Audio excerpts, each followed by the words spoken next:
अस्सलाम वालेकुम। वालेकुम सलाम। क्या नाम है आपका? मेरा नाम मरियम मरियम रिजवान। मरियम लाहौर से आई हैं। जी जी। ठीक है, दुआ की हुई है पहले? जी। अ, किसे दुआ की हुई है पहले? मैंने डॉक्टर पापा से की। डॉक्टर साहब से की हुई है। ठीक है, तो अपना एक्सपीरियंस शेयर करो दुआ का। कैसे दुआ का पता कैसे चला, और क्या जर्नी थी पूरी दुआ की? सूरह रहमान सुनी? जो इत- दिल में आता है वो बोलो आप। मैंने इतनी दफ़ा मतलब आप ही मतलब इतनी दफ़ा मैंने खुद के साथ शेयर करीब किया है ना करो, इसको। करीब करो, हाँ। मतलब मुझे अब अल्फाज नहीं आ रहे समझ के मैं किस तरह कोई बात नहीं, बताऊँ। बोलना शुरू करोगे तो खुद ब खुद आपका आ जाएगा। जो आपको लगता है कि आपके एक्सपीरियंस से कोई कोई इंसान उस जगह से गुजरा होगा, कोई उसको तकलीफ़ होगी, कोई ज़हनी उलझन होगी, तो वो उसका फ़ायदा होगा। तो जो दिल में आता है बस बोलते जाओ, फिर ऐसा ऐसा खुद ही क्लैरिटी आ जाती है। दुआ ऐसे ही की थी बस फेसबुक पे। डॉक्टर पापा दुआ करा रहे थे।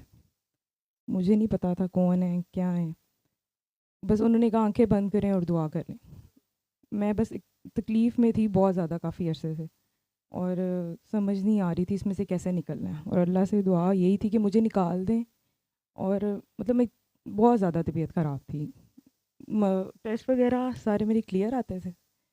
और लेकिन वैसे सब डॉक्टर्स यही कहते थे एंजाइटी है और डिप्रेशन है। और ये इस तरह तकरीबन 9-10 साल मेरे ऐसे गुजरे। और मैं कभी किसी डॉक्टर पे कभी किसी डॉक्टर पे कि कहीं से ठीक हो जाए, हर चीज़ मैंने की। और ये कि कहीं जो पढ़ने के लिए मुझे नज़र आता, पहले तो पढ़ती नहीं थी। फिर मुझे लगा शायद मैं पढ़ती नहीं हूँ, तो इसलिए मैं बीमार हो जाती। फिर मैंने सुबह शाम के अज़कार पढ़ने शुरू कर दिए। फिर जो पता चलता ये पढ़ लो, ये वजीफ़ा कर लो। कुछ दुनियावी ख्वाहिशात भी थी कि ये हो जाए, वही डॉक्टर बाबा वाली बात के हम कहते हैं कि अल्लाह के ज़िक्र के बदले हम दुनिया मांग रहे होते हैं। तो वो फिर हम उल्टा अपना नुकसान कर रहे होते हैं। लेकिन मुझे समझ नहीं आ रही थी। तो बस इसी तरह ये करते करते अल्लाह से दुआ यही थी कि बस ठीक कर दें, मुझे ठीक कर दें। तो पहले मैं बीमार हुई, फिर मेरा बेटा बीमार हो गया। तो अपनी तो बंदा बर्दाश्त कर लेता है मुझे लगता है। फिर अल्लाह ताला आपको जब आपकी शाख से पकड़ते हैं ना, तो फिर और तड़प के अल्लाह को पुकारते हैं हम। तो जब वो बीमार हुआ तो बस फिर से वही दौड़े डॉक्टर की इधर उधर। समझ नहीं आ रही थी मैं कहाँ गलती कर रही हूँ ना, क्यों मेरे साथ ही क्यों हो रहा है। मैं तो पढ़ भी रही हूँ, अब तो मैंने तस्बीहात भी शुरू कर दी, अब तो मैं वज़ाइफ भी करती हूँ, अब क्यों हो रहा है। तो फिर नहीं समझ आ रही थी मुझे। माफ़ी भी मांगती थी, लेकिन माफ़ करने का कभी सोचा नहीं कि मैं भी किसी को माफ़ कर सकती हूँ, मतलब मैंने भी माफ़ी देनी है किसी को। तो फिर ऐसे ही दुआ अल्लाह से कहती थी कि आप, मैंने ना मानती थी कि मैंने खुद को ख़राब कर लिया है, रोती बहुत ज़्यादा थी। और दुआएं लंबी लंबी, पता ही नहीं चलता था कितनी देर बैठ के दुआ करती रहती थी। अल्लाह से ये कहती थी मैंने खुद को ख़राब कर लिया है, तोड़ लिया है, अब मुझे दोबारा बना दें। आप कहते हैं ना कि एक दफ़ा मैं जिस मतलब मैं दोबारा बनाने पे कादिर हूँ। वो आयतें पढ़ती थी साथ साथ, और साथ साथ कहती थी आप मुझे दोबारा बना दें। आप कहते हैं ना मैं कादिर हूँ, तो आप मुझे करके दिखाएं, मुझे दोबारा बनाएं। मैं बिल्कुल ख़त्म हो गई हूँ, अगर ऐसे ही मेरी लाइफ है ना, तो फिर मुझे दोबारा बना दें। अगर मेरी ज़िंदगी है तो मैं ऐसे रो रो के और इस तरह नहीं मैं रहना चाहती। तो फिर अल्लाह ने जब आपको निकालना हो घर बैठे, मुझे पता भी नहीं डॉक्टर बाबा के बारे में, उन्होंने कहा आंखें बंद करो दुआ कर। और मैंने बस आंखें बंद कर ली और दुआ करनी शुरू कर दी। उन्होंने कहा कि माफ़ कर दें, अल्लाह पे एहसान करो कि आज ना माफ़ कर दो सबको। तो पहले तो मैंने रोना शुरू कर दिया, मुझे समझ नहीं आई कि माफ़ कर दो मतलब कैसे, सबको जिन्होंने दुख दिए हैं दर्द दिए हैं सबको माफ़ कर दो। तो फिर जो जुमला डॉक्टर बाबा ने बोला ना कि चलो ऐसा करो अल्लाह पे एहसान कर दो ना, तो ये ले अल्लाह जी आपको दी माफ़ी। अब ये जुमला मुझे बहुत ज़्यादा हिट किया कि हाँ अल्लाह के साथ तो बातें करते ही हैं, और अल्लाह के साथ तो हर वक्त लगी रहती थी, तो ये सही है अल्लाह पे फेंक दो। रोई और अल्लाह का जी चले मैंने आपकी खातिर माफ़ किया। और जैसे ही मैंने माफ़ किया, बस उसी वक्त एक इतना अच्छा चेंज मुझे फ़ील हुआ मेरे मुंह का जायका बड़ा ख़राब रहता था, मुझे समझ नहीं आती थी। मैं कहती थी डॉक्टर्स को समझ नहीं आती, मेरे टेस्ट भी नहीं सही आते हैं, इनको पता ही नहीं चल रहा मुझे है क्या। मतलब वो इतना अजीब सा टेस्ट होता था ना लेफ़्ट साइड का। तो जैसे ही मैंने माफ़ किया, अब बिलीव करो उसी सेकंड मेरा मुंह इतना मीठा हो गया, मुझे समझ ना आए। मतलब मैं इतनी खुश और रो भी रही थी मैं। फिर उन्होंने कहा कि अपनी नेकियां दो, गुनाहों की तो माफ़ी बहुत मांगते हैं, नेकियां कभी नहीं दी थी। उसको अपने हम कंधों पे सजा के फिर ये मैंने किया, ये मैंने किया। जब नेकियां दी तो फिर बस कंधे भी हल्के हो गए और एक सुकून सा हो गया। और बस दुआ की, पानी पिया, इतना मीठा पानी, मुझे नहीं पता पानी मीठा होता है क्या होता है, कुछ नहीं मुझे पता। साथ ही ना होम्योपैथी की दवाई खा रही थी वो उससे पहले ही खाई थी मैंने। वो बाद में शक वाली बात आती है ना कि फिर डॉक्टर बाबा कहते हैं कि आप जब सही हो जाते फिर आप कहते हो कि फ़लाँ दवाई से मैं ठीक हुआ था। अब वो वसवसे मुझे भी आए कि मैंने वो दवाई खाई, मतलब शैतान ने कोशिश की कि तुम ना उससे सही भी हो। सूर्य रहमान का तरीका बताया डॉक्टर बाबा ने, उसको सुनना मैंने शुरू किया और 7 डेज़ के अंदर अंदर मैं ऐसे थी जैसे मुझे कुछ कभी हुआ ही नहीं था। मुझे इतने मसले थे, मेरे से खाना नहीं खाया जाता था, मेरा वेट इतना लूज़ हो गया था और सोया नहीं जाता था, बेहिसाब नींद में झटके लगते थे, अगर थोड़ा सा सो भी जाती थी हार्ट बीट इतनी तेज़ होती थी, दिल ऐसे लगता है जैसे बाहर ही आ जाएगा।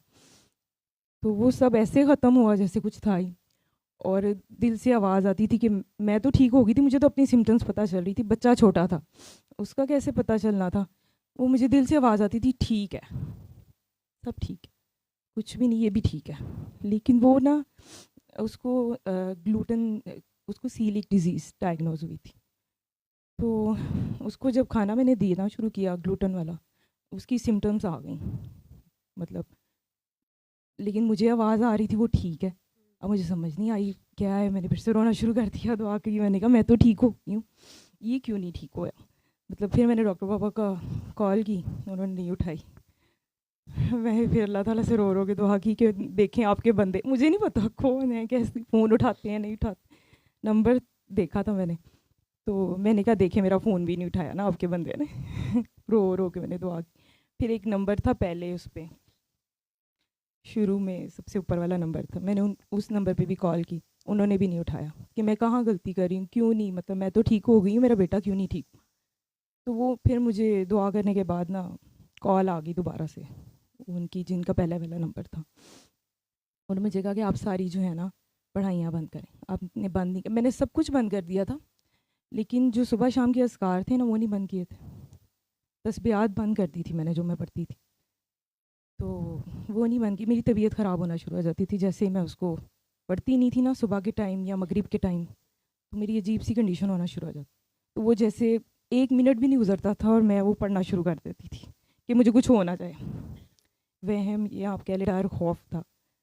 अब उन्होंने कहा कि सब बंद करें ना, तो फिर मैंने लिख के भेजा कि ये भी बंद करना, उन्होंने कहा हाँ जी ये भी बंद करें आप।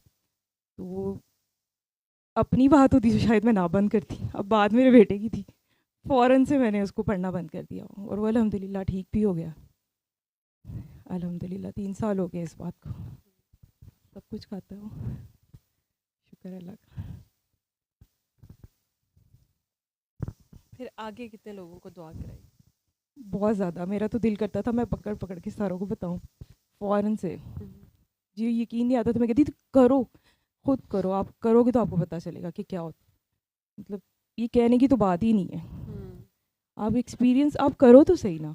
मतलब मैंने फिर बहुत ज़्यादा बताना शुरू कर दिया, मुझे जो नज़र आता था, जिस तरह मैं बता सकती थी मैं बताती। और आपने खुद ही किया, मतलब आपने किसी को कॉल नहीं की, आपने किसी से पूछा नहीं, मैं इवन वीडियो के थ्रू आपने किया, लेकिन आपने खुद अपनी सारी चीज़ें खुद रियलाइज़ करना शुरू कर दी कि अच्छा मैं कहाँ कहाँ गलत कर रही हूँ, क्या मेरे ऐसे, साथ हो और रहा मुझे, हाँ जी, एक तो मैं माफ़ नहीं कर रही थी, है। इसका तो सोचा भी नहीं था ना, और इसी वजह से मैं तकलीफ़ में थी, मुझे पता भी था। मैं नमाज में भी खड़ी होती थी तो मैं यही कहती थी कि मैं जिस बारे में सोचना भी नहीं चाहती, वो इतना मेरे हवासों में सवार है चीज़ कि मतलब अल्लाह जी मुझे इस अजियत से निजात दे दे। माफ़ करने का तो सोचा ही नहीं था कभी कि मैं भी किसी को, मतलब पता नहीं ये कॉन्सेप्ट शायद डॉक्टर बाबा ने बताया, मैंने कभी किसी से नहीं, मैंने बहुत से उलमा को सुना उन्होंने हमेशा यही कहा अल्लाह से माफ़ी मांगो, तौबा करो। मैंने यही सुना, माफ़ी किसी को हमने भी देनी होती है, ये नहीं मुझे पता था। इसकी वजह से बहुत बहुत असियत में थी। और जैसे ही माफ़ किया अल्लाह पाक ने निकाल दिया उससे, अल्हम्दुलिल्लाह। अपने जैसे बहुत से लोग, जो कि आपके जैसे बहुत से लोग फंसे होते हैं माफ़ ना करके, या उनको डिप्रेशन होता है, एनजाइटी होती है, बच्चों के भी इश्यूज़ होती हैं, तो उनको क्या मैसेज देना चाहोगी? बहुत मुश्किल है। मैं कहती हूँ ना, जब किसी को माफ़ कर दो, काफ़ी लोग आगे से ये भी कहते हैं, अक्सर तो मुझे मेरे जैसे ही मिलते हैं, डॉक्टर बाबू कहते हैं आपको जैसे मैंने बिन पता किए कौन है कौन नहीं है, चुप करके आंखें बंद कर, मैं किसी को कहती ना दुआ कर, आंखें बंद करता कहता करा दो दुआ, अक्सर हम्म। मेरे जैसे ही मिलते हैं। ठीक है, मुझे फिर याद आता है कि डॉक्टर बाबा कहते हैं आपको आपके जैसे ही मिलते हैं, और उनकी स्टोरीज भी मेरे वाली ही होती हैं, और उनकी सिम्टम्स, बीमारियाँ मैं सुनती, मैं कहती ये तो मेरी ही कहानी बोल रहे हैं मेरे आगे। तो फिर मैं उनको मैं इतना अपनी पूरी बता देती हूँ बात सारी, कि ऐसे ऐसे आपने ये नहीं करना, आपने माफ़ कर देना है।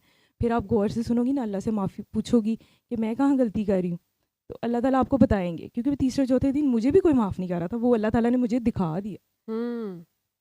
कि मैं अल्लाह से कह रही थी कि निकलना चाहते हैं ना आप, इतने इतने डॉक्टर्स में जाते हैं, इतनी इतनी फीसें देते हैं आप, तो एक घर बैठे आपको फ्री में कोई पता चल रही बात, तो मैं बस अल्लाह से कहती थी निकाल दें, मुझे निकाल दें इस तकलीफ़ से।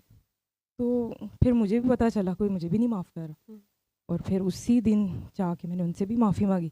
और जब आप अल्लाह की खातिर माफ़ी मांगते हो, तो अल्लाह पाक भी अगले के दिल में आपके लिए रहमत डाल देते। जैसे मैंने दिल से जाके उनसे माफ़ी मांगी, उन्होंने भी उसी तरह मुझे गले लगाया और माफ़ कर दिया। तो ऐसे छोटी छोटी चीज़ें हैं, मैं उनको सारे क्लू देती हूँ। आपने सुनना है ना, आपने पूरे गौर से अल्लाह अल्लाह के पीछे पड़ जाए, आपके अल्लाह जी मुझे नहीं पता, आप मुझे बताएं। मैं कहा मुझे पता ही नहीं चल रहा, मुझे बताएं। मतलब मैं पूरी कोशिश करती हूँ वो इसी तरह सुन लें और वो निकल जाएं किसी तरह। मतलब मैं अल्हम्दुलिल्लाह काफ़ी लोग ठीक भी हुए हैं। शुक्र। और कुछ कहना है? सोचा तो बहुत होगा मैं दुआ में जाऊंगी तो मैं ये बातें करूंगी। मैं ना 3 साल हो गए मैंने दुआ हाँ। की हुई है। मैं रोज़ रात को ना सारी स्टोरियाँ माफ़ करने के बाद भी ना, मैं कितनी देर डॉक्टर बाबा को बताती रही कि मैं पूछूंगी, मैं जाऊंगी और उनसे ये पूछूंगी कि गलती किसकी थी। मतलब मेरा माफ़ करना बनता भी था कि नहीं, मैं तो नहीं कहीं जालिम थी। और वो मैंने इतनी दफ़ा उनसे बात की है ना सोते वक्त, कि अब मेरा दिल भी नहीं करता उस बारे में बात करने को। इवन मैं उनसे मिली भी हुई, डॉक्टर बाबा से मैं क्लिनिक पे मिली हूँ 3 बार। मैं मेरा दिल भी नहीं करता इस बारे में बात करने को। मतलब वो आहिस्ता आहिस्ता जाके निकल जाती है आपके माइंड से, जैसे जैसे आप कोशिश करते जाते हो, फिर वो आहिस्ता आहिस्ता एक वक्त आता है ये कि आपका ख्वाहिश नहीं, भी नहीं रहती कि भाई बात भी करूँ इस बारे में गलती मैं। हम उस दूसरे की थी, माफ फिर भी हाँ हम जी, नहीं करना हाँ था। जी। तो पहले था हाँ। कि क्यों भाई, मैं हाँ। क्यों माफ़ करूँ, जुल्म तो हम्म। उसने किया तो वो हम्म। क्यों ना करे भाई। तो फिर आहिस्ता आहिस्ता, अल्लाह वो भी निकाल देता है दिल से। हाँ, बिल्कुल ऐसे ही ऐसे ही। फिर अपनी गलतियाँ नज़र आनी शुरू हो जाती है ना, कि तुम भी कोई इतनी अच्छी नहीं हो। तुमने भी हर जगह सींग फंसाए हुए हैं, हर किसी मतलब कार्य बहुत कुछ कर जाते हैं हम। तो फिर अपनी पे अपनी फ़िक्र पड़ जाती है कि हाय अब मेरे से ना कुछ हो जाए। हम्म। दूसरा तो चलो कर रहा कोई बात नहीं, लेकिन अब हम मैं ना, फिर भी हम कर जाते हैं। अल्लाह ताला से माफ़ी मांग लेते हैं। यही जर्नी चल रही है अभी तो। ठीक है।